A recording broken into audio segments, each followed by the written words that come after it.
rilassati.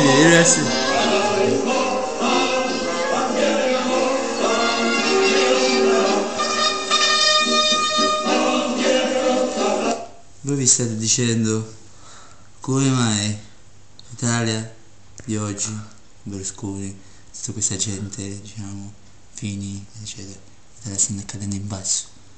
Come possiamo? Perché nello Stato c'è gente vecchia, anziana, via, sciosciare, calci in culo, ormai andate a fanculo, avete fatto il vostro.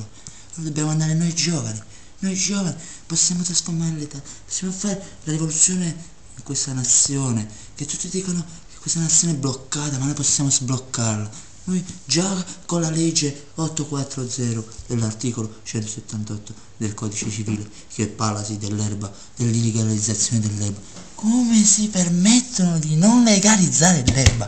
È una cosa che noi dobbiamo capire. Perché Amsterdam? Perché l'Olanda è all'avanguardia rispetto a noi? Perché fumano l'erba e noi del partito PPM possiamo fare questo, possiamo trasformare queste barriere che ci portano all'antichità, ci portano nelle nuove confini, nella nuova tecnologia, nella nuova fattezza. Io dico a te che mi stai guardando,